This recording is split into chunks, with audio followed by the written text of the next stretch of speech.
So in the last video, we have summarized what we have learned in the DJL 101 series, and that's not the end, it's just the start. So in this video, we're gonna let you know how you can continue learning and start your deep learning journey with DJL. So we're gonna introduce the deep learning book called Dive into Deep Learning, and so that you can learn more about deep learning concept and knowledges through practical code. And then we're gonna let you know how you can join our DJL community to start a discussion or ask questions. We have quite a lot of exciting projects going on in the community. Then we're gonna let you know how you can contribute back to DJL. So we understand that many Java developers are not familiar with deep learning. So even though we made a API that's easy for Java developer to use, it's still very hard to understand the concept in it and what exactly is this neural network doing, and why does it work, and why doesn't it work? So we identified that problem, and we want to provide the best tool to help you solve it. Here, we introduced the Dive into Deep Learning book. It's called, in short, from D2L.ai. So it's a interactive deep learning book with code, math, and discussions. You can learn everything you want to know in this book, and you can learn also by practice, by running the code to have a better understanding of the concept it's talking about. It's adopted at 175 universities from 40 countries. And right now it provides you NumPy, MXNet, PyTorch, and TensorFlow implementations. So we really recommend you to go through this book if you want to know more about deep learning. So before we go into more details about the book, we're going to introduce you another way to run DJL. That's in Jupyter Notebook. So the whole Dive into Deep Learning book is written in Jupyter Notebook. It's so that you can run the code blocks immediately and then view the result. In order to do that, you need to follow these steps to install it. It's a non-traditional way of running DJL. This is a very popular tool in data science and machine learning. So we built it to integrate with Jupyter Notebook as well for you. So the prerequisite is a little bit different. It will require you to have JDK 11 plus and Python 3. So because Jupyter Notebook is built originally for Python, so you have to install it in a Python environment. You need Python 3, and then you can simply install it using pip3 install Jupyter. This is the same as installing any other Python package. We just need this for the web interface. And then we need to install a custom Java kernel, so it can actually run Java code. You can do that by clone the following repository and then gradle.w install it. That's it.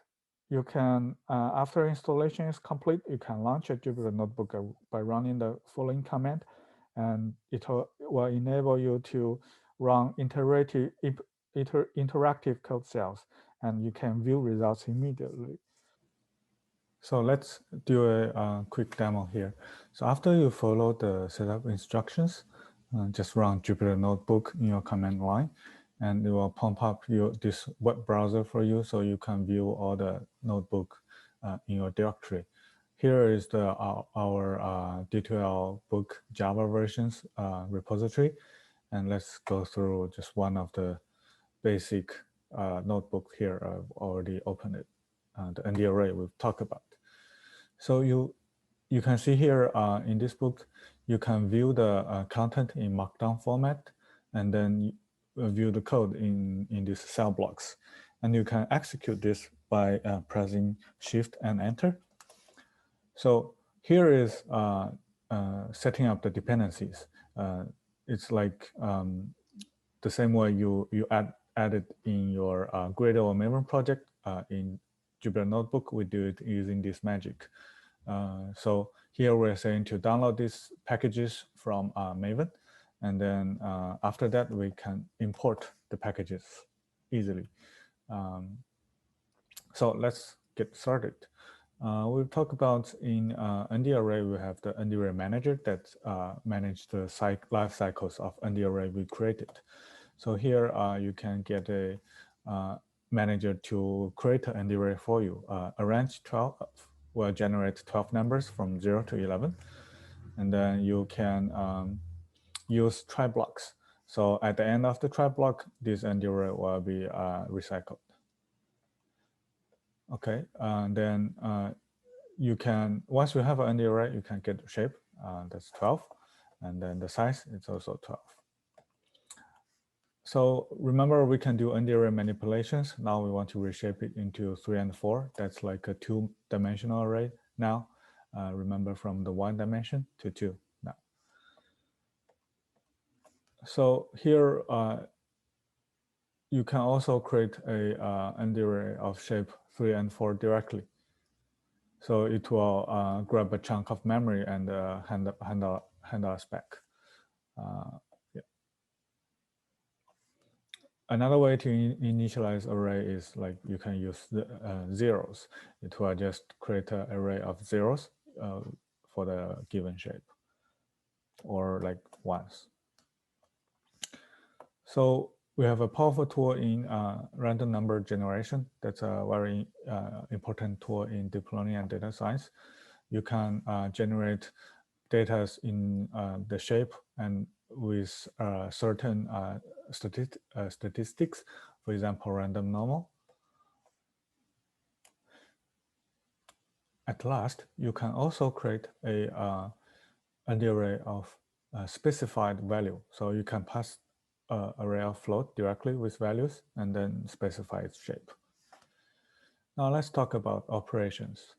So as you can see, I've created 2 ND arrays here, X and Y. I can add them together, subtract, multiply, divide, and do power, and exponential as well.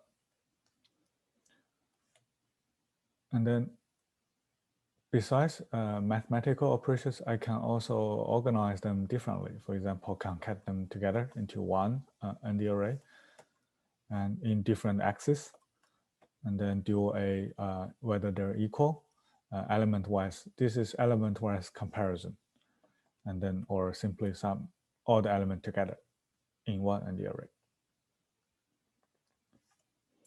We also allow you to broadcast ND arrays. If you have 2 ND arrays of different shapes, let's see, A and B, they can, when you add them together, they will be automatically broadcast to the same shape. So they can be added together element-wise. So the end result will be the shape of the shape of the add is 3 and 2. We also support indexing and slicing. So if you want to only get a partial of the ND array, so you can get it by specifying a string. That's how you want to select the partially of the ND array. So the syntax is the same as NumPy, so to keep it consistent. And you can also set the values at a certain index. So lastly, we allow you to do in-place operations to save memory, because deep learning is a very computational and memory-heavy job. So, for example, you can use add-I to do in-place add so that you don't have to create a new copy to store the output. Yeah, that's it. So feel free to go through this summary and exercise. You can visit our website of the book. So this is the Java version of the book, and then visit our repository DJL Java on the AWS samples to contribute and read more chapters that we are working on. Okay, so that's basically all about the dive into deep learning book. We'll talk about more in details in future DJL video series. Now, so how to continue your journey? So we welcome you to join our DJL communities. We please join our Slack channel. So to discuss any questions you have, any projects or initiative you want to start, and visit our website for introduction and documentations. We have a discussion forum on GitHub to allow you to, ask questions and then propose new ideas. We can discuss over there to review any design documentation. You can also follow our Twitter account, and we have a YouTube channel coming up, and all these videos will be uploaded to our YouTube channel. So start our GitHub repo and our demo repository. Also, just visit our DJL Java website I just showed you. So now you've known DJL, you've started your journey, and you have learned something. How do you contribute back? So you can review our community guidelines on our website. You can start with just simply report a bug on our GitHub issues, and then you can ask questions on Slack. You can participate our design discussions in the discussion forum, and you can review the current open issues and pick a simple one to fix it. And after that, you can create a pull request so we can review your code and merge it back in if it works. Finally, if you want to have a big feature, you can submit a request for comments on the discussion forum. We can go over there and maybe set up a meeting. Once everything is set, you can just start contributing that feature. Yeah, I think that's basically it. So this will bring the conclusion to the DJL 101 series, and thank you so much for using DJL. Please stay tuned for our future videos.